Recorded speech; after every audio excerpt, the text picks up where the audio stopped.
bit of, I was listening to your EP, Figure 8, right?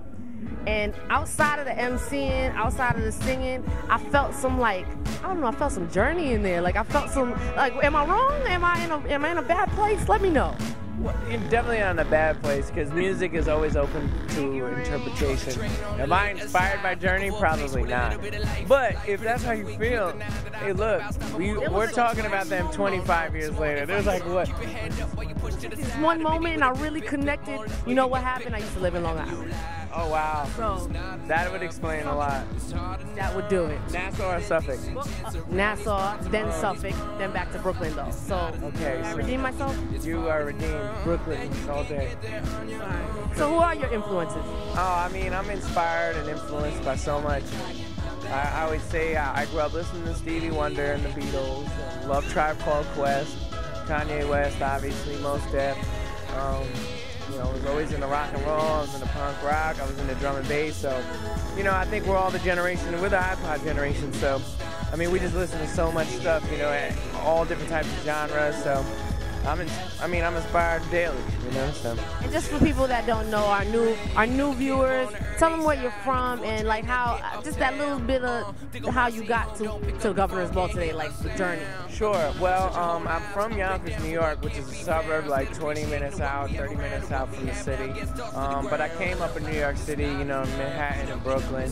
I put out my first mixtape in 2008.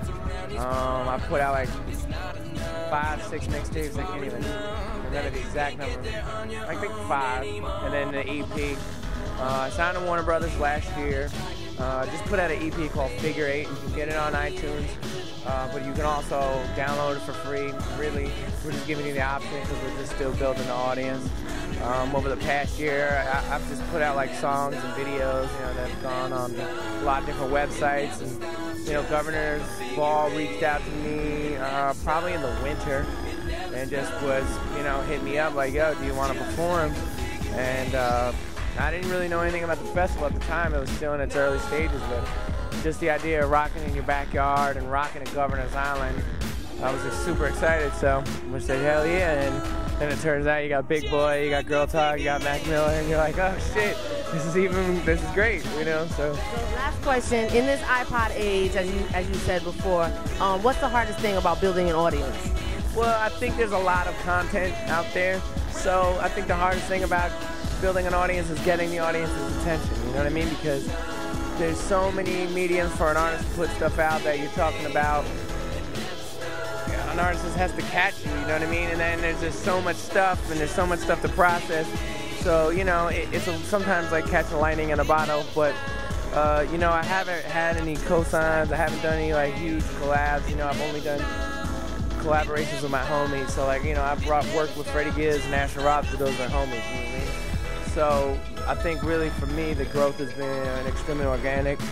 It's day to day, every day is growing, and I'm super proud of it, I'm super happy, and really the fans that I have are just amazing, so they just inspire me.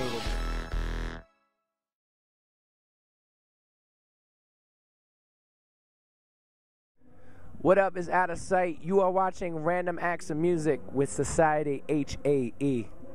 Peace.